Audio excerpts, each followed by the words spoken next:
vrai pour être dans le salut, ou tu choisis le faux pour être dans la déperdition. Il est question du choix. Pour les gens qui croient dans la parole de Dieu, quand ils se réfèrent à Matthieu chapitre 16, verset 26, ils disent que à quoi servirait de gagner toute la terre si on doit perdre son âme? C'est mieux peut-être d'avoir les deux, et l'âme et la richesse. Mais si tu as la richesse et tu perds l'âme, c'est catastrophique. Le salut, mon frère ou ma soeur, le salut se trouve dans la vérité.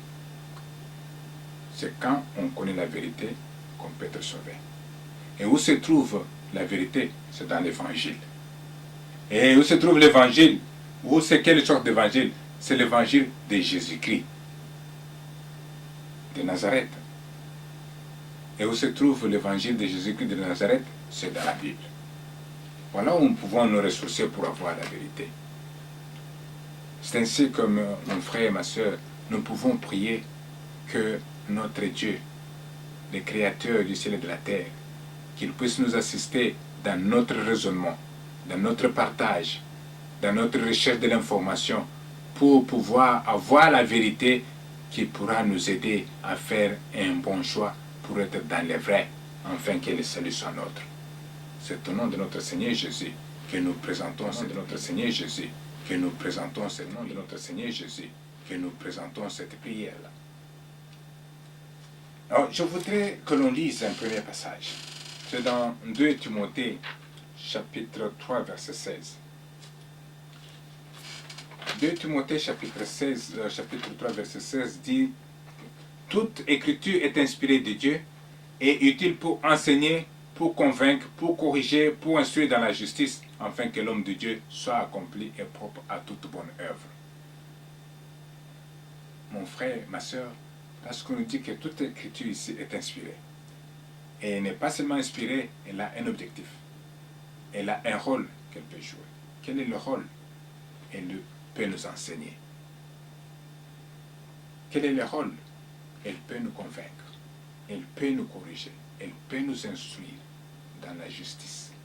Et quand elle nous conduit comme cela, l'homme de Dieu sera accompli et propre à toute bonne œuvre.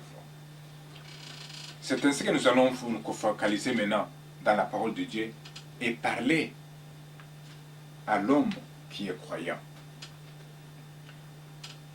Mais avant que l'homme qui est croyant puisse bien nous écouter, nous voudrions vous appeler que le salut n'a qu'une condition, il faut connaître pourquoi Dieu a créé. Quel est le plan de Dieu? Il faut connaître quel est le plan de Dieu pour le futur, parce que le plan de Dieu pour le passé est déjà réalisé. Mais à partir de maintenant, jusqu'au futur, quel est le plan de Dieu? Qu'est-ce qui va arriver? C'est cette vérité qui pourrait nous amener à être dans le vrai et dans le salut. La première chose pour le futur, selon le plan de Dieu, c'est le retour de Jésus sur la terre. Ça se retrouve une preuve dans Actes, chapitre 1, du verset 9 jusqu'à 11. Actes des apôtres. Je vous préserve de lire ce passage, mais je vous dis ce que ça veut dire. Actes chapitre 1, du verset 9 jusqu'au 11e, il dit que les disciples de Jésus marchaient et ils ont vu comment Jésus était enlevé. Ils regardaient comme ça, comment Jésus montait. Mais 2 anges sont arrivés et ils leur ont dit, « Hommes de Galilée, pourquoi vous êtes restés comme ça en regardant Jésus qui monte? C'est Jésus qui monte comme ça, va revenir de la même manière. » C'est que nous avons déjà la première étape du plan de Dieu pour le futur. Jésus va revenir. Il est monté au ciel, il va revenir. La deuxième étape dans le plan de Dieu pour le futur, c'est la résurrection des morts. Quand Jésus revient, il va ressusciter des morts. Ça, vous pouvez trouver dans le livre de Jean, chapitre 11, verset 24, où Marthe qui était une grande amie à Jésus, qui était un grand disciple de Jésus, qui avait beaucoup suivi les enseignements de Jésus, qui aimait beaucoup Jésus. Quand son frère est mort, Lazare, il parlait avec Jésus. Jésus lui dit ce qu'il lui disait, mais Marthe lui a dit, je sais que Lazare, mon frère ici, va être ressuscité à la fin, au dernier jour.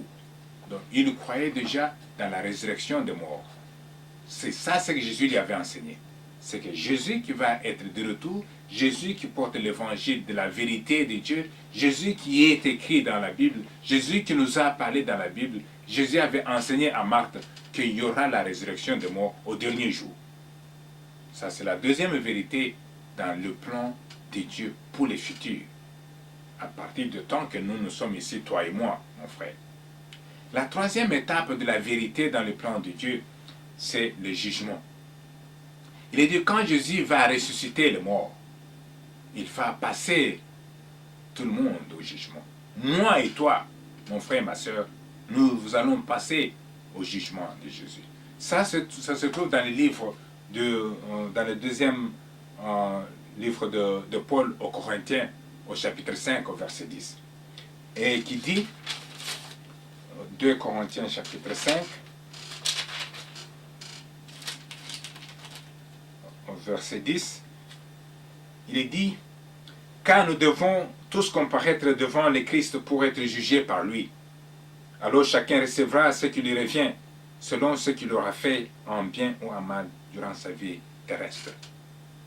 Il n'y aura pas d'exception. Ça, c'est la troisième étape. La quatrième et dernière étape, c'est le royaume de Dieu sur la terre. Nous pouvons voir dans le livre de Daniel, chapitre 2, verset 44, qui dit, dans le temps de ce roi, Dieu des cieux suscitera un royaume qui ne sera jamais détruit et qui ne passera point sous la domination de notre peuple. Il brisera et anéantira tous ces royaumes-là et lui-même subsistera éternellement. C'est pour le moment nous avons des royaumes humains, des royaumes des hommes, des royaumes éphémères, des royaumes passagers. Mais il y aura le royaume de Dieu qui va venir, qui va éliminer tous ces royaumes dont je parlais et qui va s'établir, lui, pour toujours. C'est que mon frère, ma soeur, si nous avons ces plans de Dieu pour les futurs, nous sommes dans les vrais, nous pouvons maintenant prendre toutes les Écritures qui sont dans la parole de Dieu, les mettre ensemble et avoir la possibilité d'être sauvés dans notre marche chrétienne.